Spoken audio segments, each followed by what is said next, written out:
घना जंगल, हवा में ताजगी और दूर दूर तक फैली हरियाली। इस जंगल के बीचों बीच एक आम का पेड़ था, विशाल, मजबूत और शीतल छांव देने वाला। उसी पेड़ की सबसे ऊपरी शाखा पर रहती थी एक नन्ही सी चिड़िया। उसका नाम था पीहू।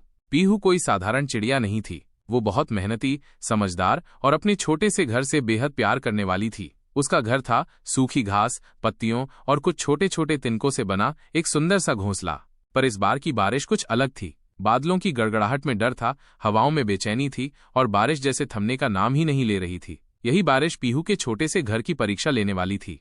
पीहू का सुखी जीवन और नई चुनौती। पीहू अपने जीवन से बहुत खुश थी। हर सुबह सूरज की पहली किरण के साथ वो चहकती, उड़ती और पास के खेतों से दाना लेकर आती। दिन भर आसमान में मंडराना, बच्चों को सिखाना कैसे उड़ना है और फिर शाम को वापस अपने घोंसले में लौट आना, यही उसका जीवन था। उसका घोंसला उसने खुद बनाया था। एक एक तिनका खोजकर उसे चोंच में दबाकर दूर दूर से लाना और फिर उन्हें एक सुंदर आकार में बुनना। वो अक्सर कहती, घर चाहे छोटा हो लेकिन अगर उसमें प्यार हो तो वो महल से कम नहीं होता। एक दिन जंगल में अचानक ठंडी हवा चलने लगी। आसमान काला होने लगा और बादल गरजने लगे। पीहू समझ गई कि बारिश आने वाली है। ये कोई नई बात नहीं थी। हर साल मानसून आता, कुछ दिन जोर से बारिश होती, लेकिन फिर सब सामान्य हो जाता। लेकिन इस बार कुछ अलग था। पहले दिन ही बारिश इतनी तेज हुई कि पेड़ झूमने लगे, नदी उफान पर आ गई और पास के खेतों में पानी भर गया। पीहू अपने घोंसले में दुबकी रही, बच्चों को अपने पंखों में समेटे। बाहर गड़गड़ाहट थी, लेकिन उसके दिल में विश्वास था कि उसका बनाया घोंसला इस बारिश को सह लेगा। तूफान और दुखद क्षण। तीसरी रात की बात थी। बारिश थमने का नाम नहीं ले रही थी। हवाएं ऐसी तेज थीं कि बड़े बड़े पेड़ों की डालियां टूटने लगी थीं। पीहू डर गई। उसका घोंसला पेड़ की ऊपरी शाखा पर था, सबसे तेज हवा वहीं लग रही थी। रात के बीच एक जोरदार आंधी आई और पीहू का घोंसला एक ओर से उखड़ गया। उसके 2 अंडे नीचे गिरकर टूट गए। वो क्षण पीहू के लिए सबसे दुखद था। पीहू चीख पड़ी। उसकी चीख में वेदना थी, ममता थी और डर भी। उसने तुरंत अपने बच्चों को अपनी पीठ पर लिया और एक दूसरी शाखा की ओर उड़ गई। वहां उसने पत्तियों के नीचे एक अस्थायी शरण ली। बारिश की बूंदें उसके पंख भिगो रही थीं, लेकिन वो अपने बच्चों को भीगने नहीं दे रही थी। नई शुरुआत और मदद का हाथ।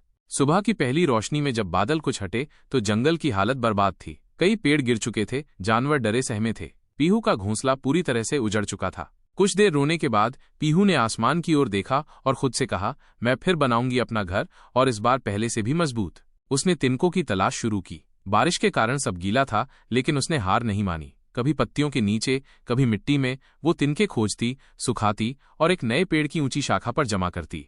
इस बार उसने घोंसले में न केवल तिनके और पत्तियां लगाईं, बल्कि कुछ मजबूत रेशे भी इकट्ठे किए जो किसानों की रस्सियों से टूटकर झाड़ियों में अटक गए थे। घोंसला बनाना अकेले बहुत कठिन था, लेकिन तभी पास के एक पेड़ पर रहने वाली एक पुरानी चिड़िया सूरी आई। उसने पीहू की हालत देखी और कहा, बेटी, तू अकेली क्यों मेहनत कर रही है? मैं तेरी मदद करती हूँ। पीहू की आंखों में आंसू आ गए, दुख के नहीं, कृतज्ञता के। सूरी ने उसे सिखाया कि कैसे तिनकों को इस तरह बांधना चाहिए कि वे तूफान में भी न टूटें। पास के खरगोशों ने उसे घास लाकर दी, गिलहरी ने सूखे पत्ते दिए, और सबसे अनोखी बात, जंगल के हाथी ने अपनी सूंड से उस पेड़ की शाखा को थोड़ा नीचे झुका दिया, जिससे पीहू को घोंसला बनाने में आसानी हो। पीहू को एहसास हुआ, कभी कभी तूफान हमें अकेला नहीं करता, बल्कि हमें जोड़ता है। प्रेरणा और नया अध्याय। दिनों की मेहनत के बाद पीहू का नया घोंसला तैयार था। ये सिर्फ तिनकों का नहीं था, इसमें उसके अनुभव, दूसरों की मदद और एक नई सोच भी जुड़ी थी। अब वो अपने बच्चों को वहीं रखती, उन्हें उड़ने की कोशिश सिखाती और हर शाम खुद बैठकर सूरज को डूबते देखती। वो अब केवल एक माँ नहीं थी, वो एक प्रेरणा बन चुकी थी जंगल की नई पीढ़ी के लिए।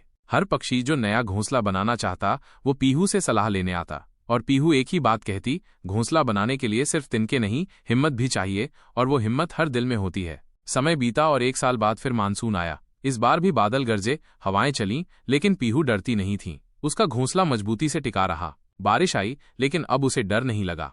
इस बार वो चुपचाप अपने नए अंडों को पंखों के नीचे समेटे मुस्कुरा रही थी।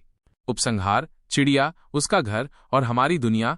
पीहू की कहानी एक चिड़िया की नहीं, एक हर उस इंसान की कहानी है जो मुश्किलों में हार नहीं मानता, जो अपने खोए हुए सपनों को फिर से संजोता है, जो दूसरों की मदद से फिर खड़ा होता है। बारिशें जीवन में आएंगी, कभी रिमझिम तो कभी तूफानी, लेकिन अगर मन में हौसला हो और आसपास अपने लोग हों तो हर तिनका मिलकर फिर एक घर बनता है। दोस्तों, अगर आपको हमारा वीडियो पसंद आया हो तो हमारे YouTube चैनल कार्टून हाउस को लाइक, कमेंट और सब्सक्राइब करें। धन्यवाद।